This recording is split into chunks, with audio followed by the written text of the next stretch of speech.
অপার্টমেন্ট 2। ডুমুরিয়ায় রাষ্ট্রীয় শোক পালনের অংশ হিসেবে গণঅভ্যুত্থানের সম্মুখভাগের অকুতোভয় যোদ্ধা ও ইনকিলাব মঞ্চের মুখপাত্র শহীদ ওসমান হাদির আত্মার শান্তি কামনায় বিশেষ প্রার্থনা সভা অনুষ্ঠিত হয়েছে। বাংলাদেশ হিন্দু বৌদ্ধ খ্রিস্টান কল্যাণ ফ্রন্ট ডুমুরিয়া উপজেলা শাখার আয়োজনে শনিবার 20 ডিসেম্বর সন্ধ্যায় ডুমুরিয়ার যুগনগর শ্রী শ্রী সর্বমঙ্গলা মাতৃমন্দির তীর্থ কমপ্লেক্স প্রাঙ্গণে এ প্রার্থনা সভা অনুষ্ঠিত হয়। প্রার্থনা সভা পরিচালনা করেন মন্দিরের পুরোহিত তাপস চক্রবর্তী।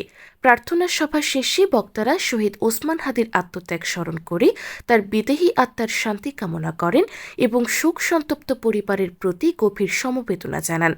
এ সময় ময়মনসিংহের ভালুকায় হিন্দু যুবক দীপুচন্দ্র দাস নামের এক গার্মেন্টস শ্রমিককে পিটিয়ে হত্যা করে গাছে ঝুলিয়ে আগুনে পুড়িয়ে দেওয়ার নির্মম ঘটনার তীব্র নিন্দা ও প্রতিবাদ জানানো হয়।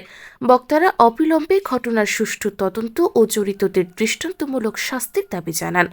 প্রার্থনা সভায় উপস্থিত ছিলেন বাংলাদেশ হিন্দু বৌদ্ধ খ্রিস্টান কল্যাণ ফ্রন্ট ডুমুরিয়া উপজেলা শাখার সভাপতি রমেন রায়, সহসভাপতি গৌতম কর্মকার, বিশিষ্ট ব্যবসায়ী জয়দেব আঢ্য, ব্যবসায়ী ভানু মিত্র, সুজন দেব, উপজেলা শ্রমিক দলের যুগ্ম আহ্বায়ক মফিজুল ইসলাম মফিজ সহ মন্দিরের ভক্তবৃন্দ ও স্থানীয় গণ্যমান্য ব্যক্তিবর্গ। বক্তারা বলেন, সাম্প্রদায়িক সম্প্রীতি বিনষ্টের যে কোনো অপচেষ্টা প্রতিহত করতে সবাইকে ঐক্যবদ্ধ থাকতে হবে এবং মানবাধিকার লঙ্ঘনের বিরুদ্ধে সামাজিকভাবে প্রতিরোধ গড়ে তুলতে হবে।